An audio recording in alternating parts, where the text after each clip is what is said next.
Assalamualaikum dan salam sejahtera. Saya Nazri Kahar, ini Awani Global. Pada 2 minggu lalu, Pertubuhan Bangsa-Bangsa Bersatu PBB bersetuju berhubung teks mengenai perjanjian antarabangsa pertama melindungi laut lepas ataupun high seas, dan ini merupakan satu sejarah dan pencapaian bagaimana hak laut lepas perlu dikongsi oleh umat sejagat, dan ini sebenarnya juga yang patut kita perjuangkan sebagai negara pesisir, negara yang mempunyai sepadan pantai yang panjang, dan pastinya apa yang berlaku kepada dunia pada hari ini dan juga sejarah yang lalu, mutlaknya ataupun pemilikan laut lepas adalah wajar diserahkan kepada manusia sejagat ataupun bangsa sejagat untuk memastikan kemampanannya, untuk memastikan kelestariannya, dan apatah lagi untuk memastikan hak warisan bersama di dalam berkaitan dengan undang-undang laut antarabangsa ini. Jadi dalam konteks ini kita nak lihat perspektif negara kita Malaysia berkaitan dengan konsep warisan bersama ini. Jadi saya bersama dengan Profesor Madya Dr. Muhammad Hazmi Muhammad Rusli, pensyarah undang-undang antarabangsa Institut Sains Islam Malaysia. Apa khabar, Doktor?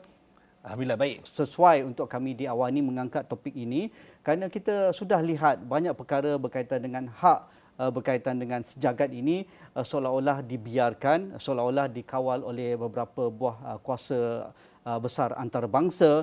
Begitu juga dengan hak milik berkaitan dengan, misalnya kalau kita lebih maklum bagaimana Antartika dan Arktik itu dijadikan sebagai hak sejagat juga selepas beberapa dekad diangkat oleh PBB supaya semua negara perlu menjaga warisan dunia ini untuk kemaslahatan iklim dan juga warisan antarabangsa pada masa-masa akan datang. Jadi sebagai orang yang melihat undang-undang antarabangsa, apa signifikan dengan kelulusan ataupun persetujuan antarabangsa yang berlaku pada 2 minggu lalu di PBB? Baik, terima kasih Nazri. Berdasarkan apa yang telah disebut oleh Cik Nazri tadi, benar, pada 4 Mac yang lalu dunia telah bersetuju untuk dengan draft High Seas Treaty yang telah diperbincangkan sejak sekian lama untuk diangkat menjadi sebuah perjanjian antarabangsa yang boleh ditandatangani oleh negara-negara yang menjadi ahli PBB. Jadi, kenapakah ini sesuatu yang sangat penting? Sebenarnya, isu untuk memperbincangkan bagaimana untuk menguruskan kawasan marin di luar bidang kuasa mana-mana negara telah bermula sudah lama. In fact, kalau kita lihat pada sewaktu perbincangan United Nations Conference Law of the Sea 3 yang berlaku, yang clause yang tahun yang ketiga yang berlaku pada tahun 1970-an, sewaktu itu telah membincangkan mengenai bagaimanakah dunia harus mengurus kawasan marin di luar bidang kuasa mana-mana negara. Dan kawasan marin di luar bidang kuasa mana-mana negara, atau dalam English kita sebut areas beyond national jurisdiction, dia terdiri daripada 2 kawasan. Satu tu kawasan laut sahaja, air laut, yang kita katakan sebagai laut lepas. Dalam bahasa undang-undangnya ialah high seas. Itu adalah kawasan marin melampaui 200 batu nautika. Okey. Lagi yang di bawah pula adalah kawasan dasar laut di luar bidang kuasa mana-mana negara, yang mana di dalam Law of the Sea Convention dipanggil sebagai the area, atau dalam bahasa Melayu kita panggil kawasan lah. Jadi undang-undang antarabangsa menyebut di kawasan laut lepas yang merupakan air laut tu, mana-mana negara boleh pergi menangkap ikan di situ. Mana-mana negara boleh pergi menangkap ikan. Kita faham tentang perikanan laut dalam. Betul. Okay. Jepun memang sangat aktif lah. Kita tahu angkat tuna, paus dan sebagainya. Ada teknologi itu. Tapi walaupun undang-undang antarabangsa membenarkan mereka untuk negara-negara ini untuk pergi menangkap ikan, tapi harus mengakui bahawa laut lepas perlu digunakan bagi tujuan keamanan seperti yang dikatakan dalam perkara 87 UNCLOS. Okey, itu untuk air laut. Kalau di dasar, dia berbeza. Seabed tu berbeza. Kalau di air laut tu, laut lepas, mana-mana negara boleh pergi menangkap ikan. Ini dikatakan oleh perkara 116 semua negara boleh melakukan aktiviti perikanan di laut lepas. Tapi kalau di dasar laut, ianya bukan seperti itu. Apa yang kita faham menurut daripada Undang-Undang Laut Antarabangsa ni, dasar laut tu kaya dengan pelbagai nodul. Macam contohlah Nazria, dulu sewaktu zaman penjajahan, kenapa British, Perancis dan juga Belanda datang ke Asia Tenggara? Ya. Kenapa? Kenapa? Kerana kita memiliki kekayaan alam, rempah ratus, biji timah. Itu waktu zaman tu. Ya. Selepas penjajahan, sekarang ni petroleum yang sangat didambakan oleh banyak negara. Dan dasar laut di luar bidang kuasa mana-mana negara itu dipercayai memiliki kekayaan mineral yang sangat yang boleh mengubah dunia. Jadi oleh kerana itu, banyak negara yang ingin tapi pelombongan tak mula lagi. Ya. Yang apa yang berlaku sekarang adalah eksplorasi dan dipercayai di dasar laut di luar bidang kuasa mana-mana negara, iaitu melangkaui 200 batu nautika, terdapat banyak mineral yang sangat berharga. Jadi tapi tak seperti laut lepas yang mana-mana negara boleh pergi tangkap ikan. Di dasar laut ni undang-undangnya lain. Undang-undangnya berbeza, yang mana mana-mana keuntungan yang didapatkan daripada aktiviti perlombongan yang akan berlaku di masa akan datang, dia tidak akan menjadi negara yang melombong tu. Tidak boleh jadi pemilikan. Ya, dia perlu diserahkan kepada International Seabed Authority untuk diagihkan. Saya tak tahu bagaimana mekanisme tersebut akan dilakukan, kerana mineral-mineral ini dianggap sebagai common heritage of mankind, atau dalam bahasa Melayu kita panggil warisan bersama. Jadi ini adalah antara perkara yang telah dipersetujui sewaktu BBNJ Agreement ataupun High Seas Treaty, draftnya telah dipersetujui pada 4 Mac yang lalu. Itu antara perkara yang besar. Reaksi selepas treaty ini diluluskan oleh PBB dengan pengusinya dari Singapura, Rinaldi, itu dikatakan Susah Agong PBB Antonio Guterres memberi reaksi bahawa ini merupakan kejayaan sejagat. Ini merupakan kejayaan generasi akan datang. Kerana ini merupakan kekuatan multilateralisme yang mahu menjaga khazanah dunia, khazanah alam yang ada lebih 60% high seas di seluruh dunia itu. Betul. Untuk mengelakkan daripada kerosakan pertama, mengelakkan daripada monopoli oleh kuasa-kuasa tertentu, dan juga ia perlu diwarisi kepada generasi akan datang dengan keadaan yang sebaik yang mungkin. Betul. Jadi apa yang boleh kita angkat daripada kenyataan Antonio Guterres ini, bahawa 60% high seas ataupun laut lepas ini adalah warisan sejagat, warisan bersama manusia yang perlu diwariskan untuk hari ini dan juga untuk generasi akan datang. Jadi kalau kita bayangkan apa yang ada di laut lepas seperti mineral, kita tahu juga menjadi khazanah hasil-hasil marin seperti ikan dan seumpamanya, apakah perkara yang perlu kita sedia maklum ataupun sedia tahu, di manakah dikatakan laut lepas ini, 60% itu di mana? Adakah kalau kita di Malaysia ini negara pesisir, kita yang tahu ada Selat Melaka, ada zon ekonomi eksklusif kita di kawasan Laut Cina Selatan. Kalau di Sabah Sarawak itu ada Laut Sulu dan juga yang memisahkan kita dengan Makassar dan juga sebelah Sulawesi itu. Jadi di mana sebenarnya laut lepas yang dikatakan ada 60% masih selain daripada kawalan negara-negara pesisir itu? Soalan yang cukup bagus. Ya. Ini saya dah cuti dalam sebulan lebih, rindu nak mengajar sebenarnya. Jadi untuk jawab soalan Nazri tadi, jawapan dia adalah seperti yang saya sebut tadi, kawasan di luar bidang kuasa mana-mana negara, iaitu di luar 200 batu nautika. Itu secara general, secara amnya adalah kawasan di luar 200 batu nautika untuk air laut dan juga untuk dasar laut. Sebenarnya ada yang lebih teknikal dari itu, tapi untuk perbincangan ini, 200 batu nautika. Mana-mana kawasan perairan melebihi 200 batu nautika, untuk air laut itu kita kenali sebagai laut lepas, yang di mana seabed itu, dasar laut adalah kawasan yang kita panggil the area. Dalam bahagian 11 UNCLOS. Dipanggil the area. Jadi kenapa penting untuk kita sama-sama menjaga kawasan laut di luar bidang kawasan mana-mana negara?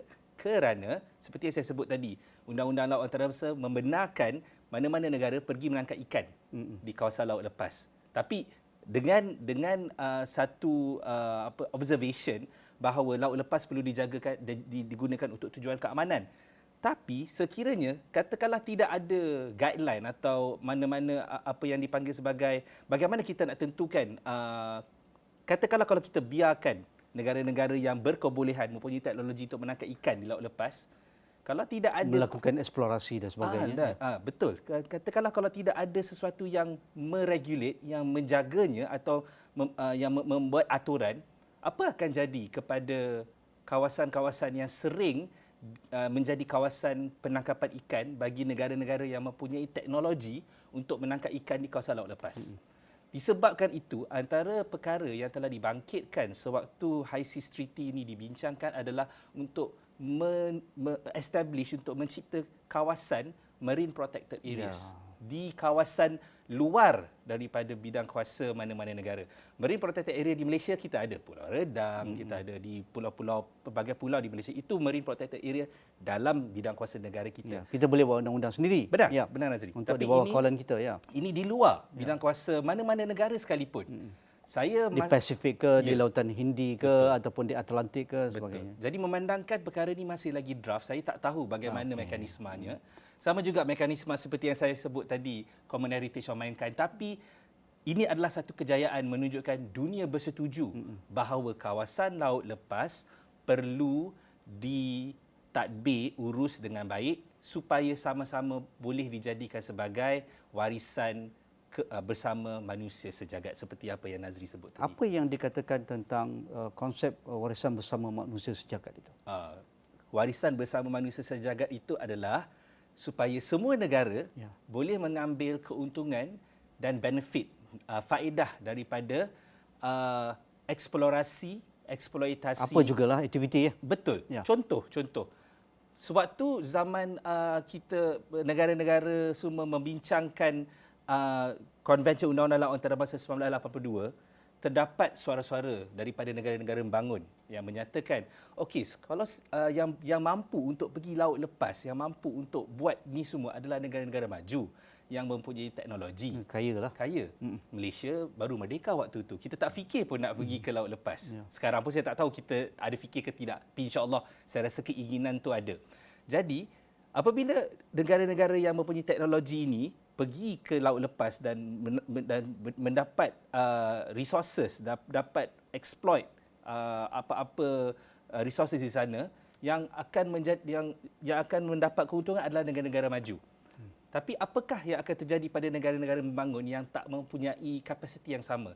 Jadi, dengan konsep Common Heritage of Mankind inilah yang boleh memastikan bahawa kekayaan yang didapatkan melalui eksploitasi yang mungkin akan berlaku pada masa akan datang dapat juga dikongsi bersama negara-negara membangun di dalam konteks warisan bersama manusia sejagat.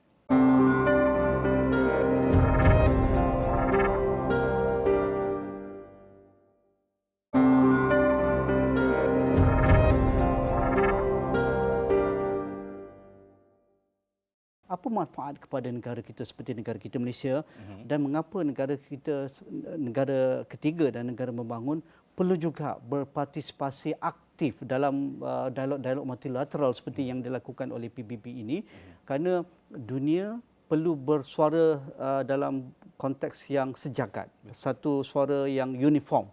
Untuk memastikan warisan ini dapat diwariskan untuk generasi akan datang. Okey, soalan itu cukup baik. Sekarang ni kita bukan hidup di zaman yang mana dunia didiktit atau ditentu hala tujunya oleh negara-negara besar. Waktu zaman penjajahan dulu, negara yang merdeka adalah 50, kalau tak salah saya lah. Lain di kolonial atau dijajah. Waktu itu kita di bawah jajahan British, di bawah pentadbiran British, dan segala hala tuju polisi antarabangsa negara kita ditentukan oleh British. Sekarang dunia dah berubah, kita sudah merdeka. So untuk menjawab soalan Nazri tadi, kenapa penting? Kerana kita negara merdeka. Kita dah jadi sebahagian daripada komuniti antarabangsa, warga dunia global, betul. Yang berhak untuk menentukan hala tuju pentadbiran urus tadbir laut sejagat. Kalau kita hanya berdiam diri, berpeluk tubuh, adakah kita akan boleh meletakkan kepentingan kita di dalam sebarang rundingan atau dalam undang-undang yang akan diwujudkan nanti, apakah kepentingan kepada kita kalau kita tidak ikut serta? Jadi itu jawapan yang saya rasa mudah untuk saya berikan sebagai satu andaian. Kalau kita berdiam diri, apa bezanya dengan kita sewaktu belum merdeka dahulu? Jadi manakah kita negara berdaulat, merdeka dan kita berhak menentukan hala tuju urus tadbir laut lepas dalam konteks ini. Jadi kita harus turut sama berpartisipasi. Letakkan interest kita. Benar, untuk kepentingan negara kita juga. Nombor dua, kerana kita walaupun pesisir Malaysia memang jauh dari laut lepas. Saya rasa memang jauh dari laut lepas. Tapi kita sebagai salah satu negara yang merupakan ahli PBB dan juga ahli kepada UNCLOS, kita bertanggungjawab dalam menentukan bahawa laut lepas digunakan bagi tujuan keamanan. Itu nombor satu. Dan nombor dua, laut lepas harus digunakan tanpa membiarkan sebarang kerosakan alam sekitar eksploitasi terjadi terhadapnya. lah. Betul. Eksploitasi untuk dasar laut belum lagi terjadi, tapi dalam masa yang akan datang mungkin akan berlaku. Betul. Adakah kita perlu bergerak satu tahap ke hadapan, satu langkah ke hadapan dari konteks Malaysia Putrajaya sendiri, perlu melengkapkan kesiapsiagaan kita. Di mana tahap kita sekarang? Sudah ada jawatankuasanya di bawah mana-mana unit Wisma Putra ke, ataupun Jabatan Laut ke, ataupun di Jabatan Perdana Menteri ke, ataupun bagaimana? Di mana Malaysia nak mula ni? Janganlah orang lain tentukan. Kita hanya menjadi penumpang ataupun wait and see dan sebagainya. Dari sudut ini saya rasa kita perlu belajar dengan jiran kita di bawah di selatan Singapura, yang mana presiden kepada conference ISIS Treaty ini adalah seorang diplomat dari Singapura, dan saya sendiri memerhatikan bahawa Indonesia juga sangat aktif dalam perbincangan ISIS Treaty ini. Saya bukan dalam kerajaan, saya seorang ahli akademik, jadi saya rasa saya tidak tahu apakah yang terjadi. Saya yakin kerajaan ada melakukan inisiatif sewajarnya dalam menampakkan keterlibatan Malaysia dalam usaha untuk menerbitkan draft ISIS Treaty ini. Apa cadangan Dr. Hazmi sendiri bagi Malaysia visible dalam hal bersama dalam UNCLOS ini, dalam masa yang sama juga kita aktif dalam konsep mewariskan ISIS kepada warisan sejagat? Investment, pelaburan, kita harus lobby bijak-bijak pandai kita pergi ke New York dan ikut serta untuk berbincang mengenai perkara ini. Kerana orang Malaysia, akademik Malaysia dan juga dah ada kepakaran. Dah ada kepakaran. Rakyat Malaysia ada kepakaran. Kerajaan dah invest dan melabur banyak untuk hantar ramai untuk belajar. Jadi kalau kita hanya berdiam diri, orang lain akan ambil peluang tu. Jadi saya nampak Singapura sangat terkehadapan dalam isu ini. Jadi itu sesuatu yang kita boleh belajar, kerana Singapura lagilah dia negara dia kecil. Dia city state. City state dan kawasan maritimnya tak sebesar kita. Jadi kita pun harus juga cuba untuk terkehadapan dalam isu ini, kerana ISIS ini adalah masa depan. ISIS ini adalah masa depan dunia. Kalau kita tak libatkan diri bersama-sama untuk nampak keterlibatan kita dalam perkara ini, kita akan ketinggalan. Okey, itu dari konteks Malaysia. Perlu satu tahap proaktif dalam melobi ataupun melibat urus dalam hal ini. Tetapi dalam konteks ASEAN, kalau kita tidak mampu mungkin dalam masa yang terdekat, tetapi dari sudut long term mungkin itu yang kita mahukan. Dari konteks ASEAN, kerana kita tahu ASEAN ini negara kepulauan. Majoriti negara mempunyai pesisir pantai mereka. Betul. Mereka ada Z mereka. Mereka ada ISIS yang dekat dan jauhlah berbanding mengikut geografi dan juga kawasan masing-masing. Di mana kekuatan ASEAN perlu ditimbulkan dalam hal ini supaya interest ASEAN sentiasa berada di hadapan, supaya apa juga eksplorasi dan juga manipulasi berkaitan dengan hasil laut, hasil marine, sumber-sumber berkaitan dengan seabed ataupun yang dikatakan air laut itu diambil kira pandangan ASEAN dalam hal ini. Saya rasa mungkin terlalu awal untuk cakap pasal ASEAN menurut saya, kerana negara-negara ASEAN pun keterlibatan mereka di dalam perbincangan ISIS Treaty ini berbeza. Singapura terlalu aktif, Indonesia ada di sana, Malaysia saya rasa aktif, dan negara-negara lain seperti Myanmar, Filipina saya rasa aktif juga. Tapi mungkin sebab Asia Tenggara ni, ASEAN, kita bukan macam EU. Kita ada negara yang sangat kaya dan sangat maju, dan kita juga ada negara dunia ketiga yang sangat mundur seperti Myanmar dan Cambodia, dan mereka mungkin mereka mempunyai perkara lain yang perlu diuruskan terlebih dahulu. Jadi kalau untuk konteks ASEAN ini, selagi kalau hanya 1-2 negara dalam ASEAN atau tak semua negara ASEAN menumpukan perhatian dalam melibatkan diri dalam HICIS Treaty ini, bagaimana kita perlu dapatkan satu suara untuk menyatakan pandangan ASEAN mengenai HICIS Treaty. Jadi saya rasa ini bukan mungkin kita tak perlu lihat dari sudut ASEAN, kerana HICIS Treaty ini sudah ada di peringkat UN.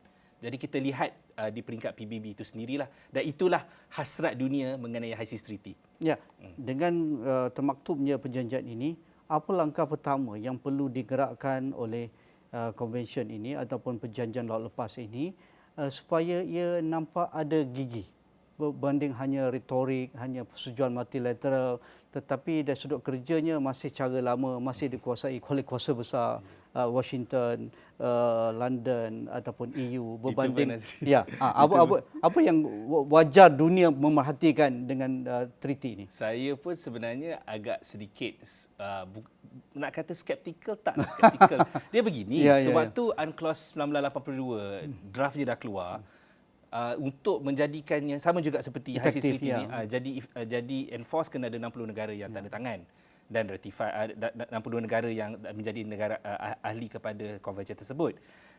Akhirnya Amerika Syarikat, negara yang sangat aktif dalam mencipta draft UNCLOS ini, tak jadi ahli pun sampai sekarang. Tak jadi ahli pun sampai sekarang, dan mereka menganggap bebas buat apa saja. Bebas buat apa saja. Dari sudut melihat UNCLOS itu adalah sebahagian daripada undang-undang adat antarabangsa yang terpakai kepada mereka walaupun mereka bukan ahli UNCLOS. Itu nombor satu.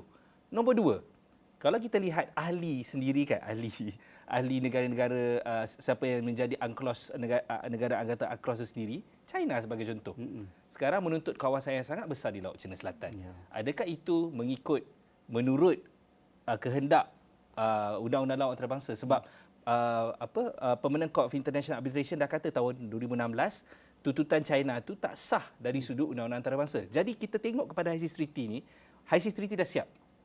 Dah siap 4 Mac, ada draft dia, tanda tangan akan dibuka. Boleh diubah? Tak lama lagi. Tak boleh kan? Kalau dah design. Kalau diubah, tu kita kena buat protokol lah nak ubah balik kan. Jadi kalau nak kata dah buka untuk tanda tangan, yang tanda tangan tu nombor satu akan ikut tak? Ya, rectify. Nombor dua, yang beria-ia untuk membuat HICIS Treaty ni akhirnya akan tanda tangan tak? Jadi itu kita perlu lihat juga tu. Tapi itu dari sudut yang saya rasa saya sedikit pesimistik, tapi saya optimistik juga kerana di sebalik itu semua UNCLOS yang kita cipta pada tahun 1982 adalah satu kejayaan. Adalah satu kejayaan yang mana Malaysia juga melibatkan diri secara agak aktif pada waktu itu. Jadi saya rasa dengan adanya HICIS Treaty ini mungkin akan terus membangkitkan rasa interest itu, bukan saja untuk Malaysia tapi untuk negara-negara serantau bagi melibatkan diri dengan secara aktif dalam penjagaan kawasan laut melangkaui bidang kuasa mana-mana negara. Ya, kita doktor sudah ungkap awal tadi, kita sering kali menganggap jika tidak ada perjanjian ini, hasil masuk laut, hasil marin dan sebagainya terbuka untuk dieksploitasi oleh kuasa-kuasa besar dan negara-negara kaya dan juga yang mempunyai kapasiti teknologi. Begitu juga hasil mineral yang ada di seabed itu ataupun di bawah dasar laut itu mudah diterokai ataupun dieksplorasi oleh negara-negara kaya. Tetapi dalam dunia teknologi moden dan dunia digitalisasi sekarang, mereka tak perlu pergi ke dasar laut pun. Mereka ambil kerangan-kerangan saja. Mungkin boleh mencerap dari sudut genetic resources dan sebagainya, menggunakan AI dan sebagainya, mapping the whole ecosystem seabed dan juga marine itu. Itu yang wajar juga dunia melihat.